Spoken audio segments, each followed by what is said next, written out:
Wirtschaftsminister Robert Habeck geht auf Energiereise. Zum Auftrag besucht der grünen Politiker heute den Wärmepumpenhersteller Striebe-Eltron in Holzminden.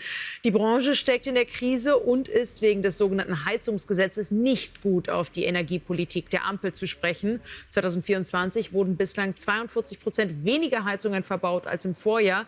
Bei Wärmepumpen sind es sogar 54% weniger. Branchenvertreter fordern höhere Fördergelder und einen Bonus für Verbraucher, die Öl- oder Gasheizungen zeitnah austauschen. Darüber möchte ich sprechen mit Markus Staudt. Er ist Hauptgeschäftsführer vom Bundesverband der deutschen Heizungsindustrie. Vielen herzlichen Dank für Ihre Zeit. Hallo, grüß Sie. Ja, mit dieser Reise von Robert Habeck, kann er damit die Stimmung dann wirklich retten? Was erwartet man sich von den kommenden Tagen?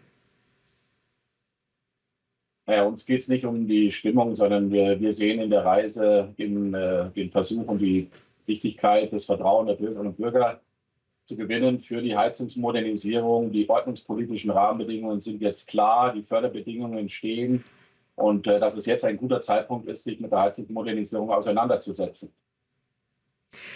Sie sagen, das steht jetzt alles, aber bei der Bevölkerung ist das in großen Teilen nicht angekommen. Das Heizungsgesetz doch einer der größten Flops, muss man einfach so sagen, aus der Ampelzeit, was die Kommunikation angeht. Wie kann das jetzt also verwandelt werden, damit die Menschen verstehen, was jetzt der richtige oder auch günstigste Weg für sie wäre? Eine Heizungsmodernisierung ist immer eine individuelle Angelegenheit. Ich muss gucken, wie ist mein Gebäude situiert, wie ist die Infrastruktur, was sind meine eigenen Anforderungen, die ich habe, auch hinsichtlich der finanziellen Leistbarkeit.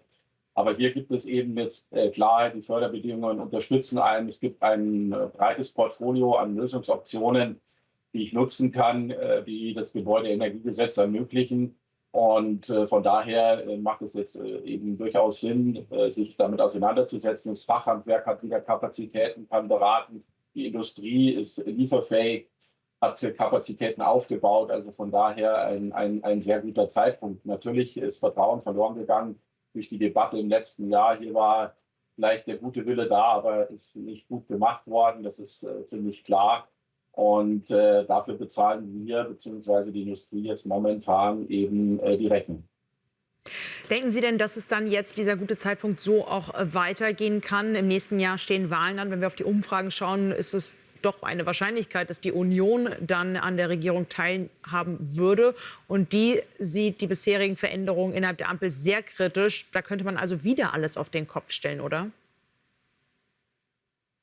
Na, ich glaube, jede neue Regierung hat das Recht und nimmt sich heraus, Dinge zu verändern der Vorgängerregierung. Das ist nichts Ungewöhnliches. So kann es natürlich auch im nächsten Jahr kommen. Wichtig ist für uns, dass frühzeitig klar ist, wo die Reise hingeht, auch mit einer neuen Bundesregierung. Und dass man den eingeschlagenen Kurs weitergeht, dann kann man immer verbessern und anpassen. Das teilen wir absolut. Es ist sehr viel Bürokratie aufgebaut worden. Der Beratungsaufwand ist aktuell sehr hoch, weil man 3 neue Rahmenbedingungen auf einmal auf den Weg gebracht hat. Das Gebäudeenergiegesetz, die Förderung und die kommunale Wärmeplanung. Und alles zusammen ist extrem erklärungsbedürftig, ist teilweise miteinander gekoppelt. Und das macht es momentan eben für das Fachhandwerk als auch die Industrie, die Energieberater nicht einfach, die Menschen hier mitzunehmen. Da gibt es sicherlich Verbesserungspotenzial. Und wie gesagt, jede neue Bundesregierung hat das Recht, hier eben Dinge auch anzupassen. Und wir stehen als Dialogpartner bereit für alle Akteure, die mit uns darüber reden wollen, wie man die Dinge verbessern kann, sei es jetzt die aktuelle Bundesregierung oder eine kommende. Also was wir auf jeden Fall mitnehmen, was wichtig ist, es ist jetzt ein guter Zeitpunkt und es gibt auch wieder die Kapazitäten, dass man sich mit diesem Thema auf jeden Fall beschäftigen kann und sollte. Vielen herzlichen Dank für diese Information. Sehr gerne, Frau Wittbach. Danke.